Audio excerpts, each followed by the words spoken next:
Urlaub.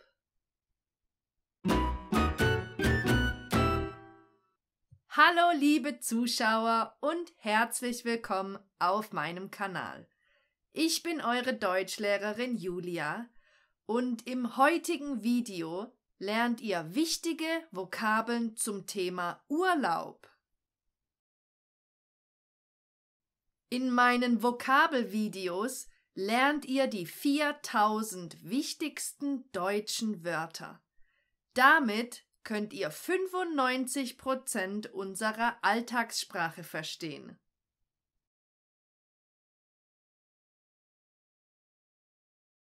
Wenn ihr alle diese Wörter lernen wollt, dann abonniert jetzt meinen Kanal.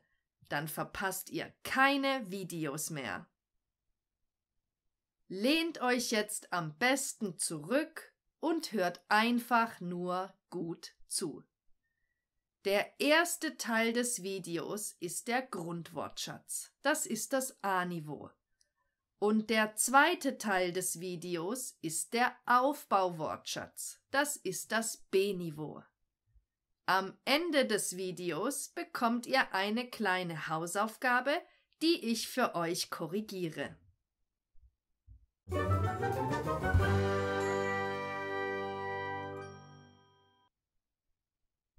Menschen sind neugierig und wollen die Welt kennenlernen. Aus diesem Grund fahren sie in den Urlaub.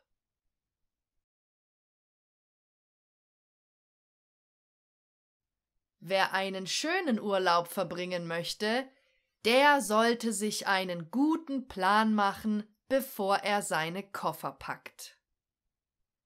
Zuerst sucht man sich ein Reiseziel aus. Das ist der Ort, an den man reisen möchte. Dann kann man seinen Urlaub planen.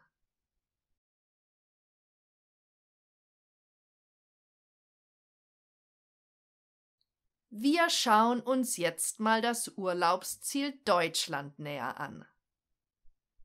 Bei uns kann man in die Berge fahren, zum Beispiel in die Alpen in Bayern. Wenn man Skifahren oder Snowboarden will, sollte man in der Wintersaison reisen, also in den Monaten von Dezember bis April. Denn wenn man in der Sommersaison reist, gibt es normalerweise keinen Schnee. Aber auch im Sommer sind die Alpen ein traumhaftes Urlaubsziel. Man kann dort wandern, Fahrrad fahren oder klettern und Landschaft und Natur genießen.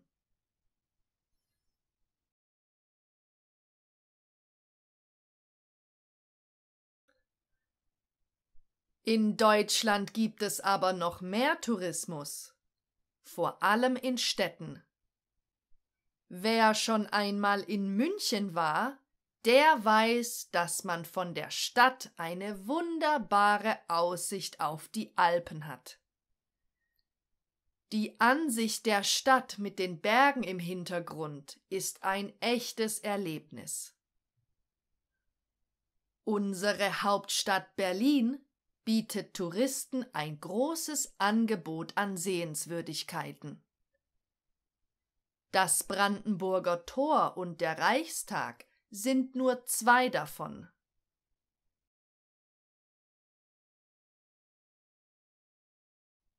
Es gibt dort tausende Urlauber aus dem Ausland, denn Berlin ist in den letzten Jahren sehr touristisch geworden.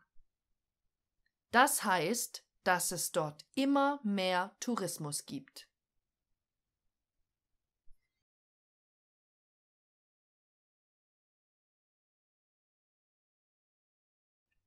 Viele neue Hotels wurden eröffnet, damit man genug Platz zum Schlafen hat. In den Hotels gibt es außerdem Informationen über Sehenswürdigkeiten, Gastronomie und Ausflugsziele.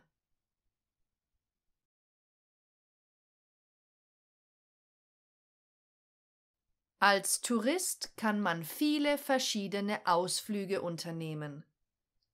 Oft ist man dann zusammen in Gruppen unterwegs, um die Stadt gemeinsam kennenzulernen.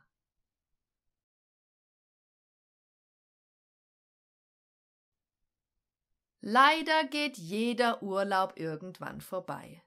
Das heißt, man geht zurück nach Hause. Bei der Rückkehr ist man oft traurig, weil man so eine wunderschöne Zeit verbracht hat.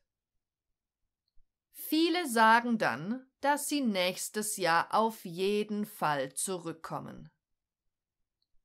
Wenn man weiß, dass man wiederkommt, tut die Rückkehr in die Heimat nicht so weh.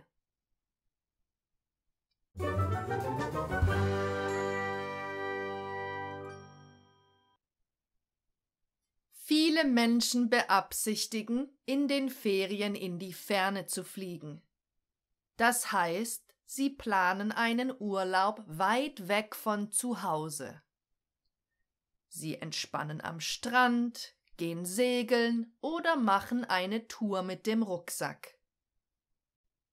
Man kann sich auf der Website einer Fluggesellschaft einen Flug buchen oder ins Reisebüro gehen, wo man einen Flug zusammen mit einem Zimmer in einem Hotel oder einer Pension reservieren kann.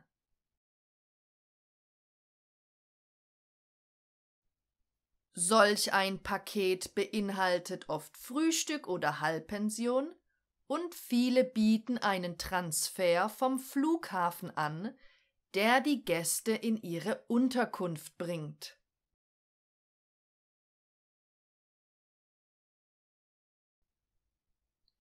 Normalerweise wird man mit anderen Gästen in einem Hotel untergebracht. Das bedeutet, dass ein Hotel mehrere Zimmer zur Verfügung hat, in denen man übernachten kann.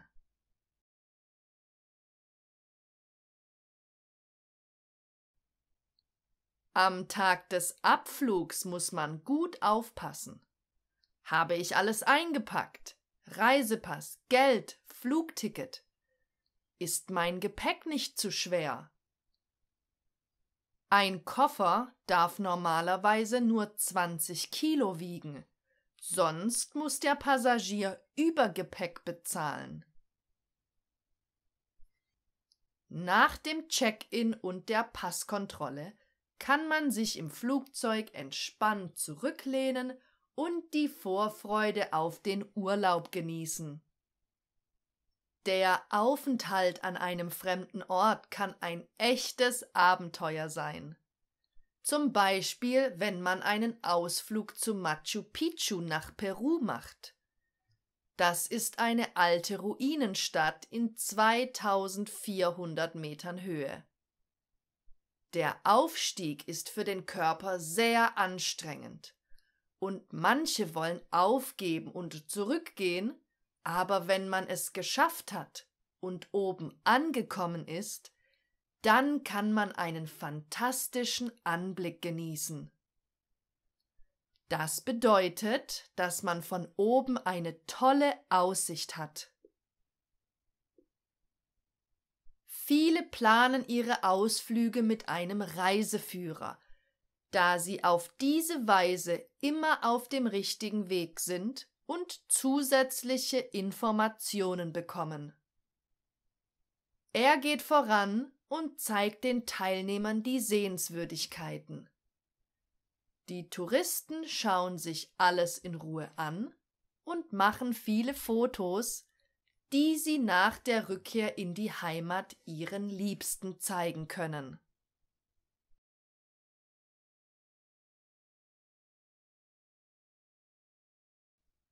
Ja, jetzt bekommt ihr bestimmt auch Lust, in den Urlaub zu fahren, oder? Vielleicht plant ihr ja auch gerade eine Urlaubsreise. Ich würde gerne davon erfahren.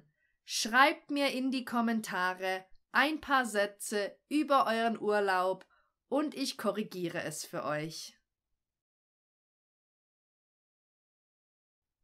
Das war's schon wieder für heute. Ich sag Tschüss, bis zum nächsten Video.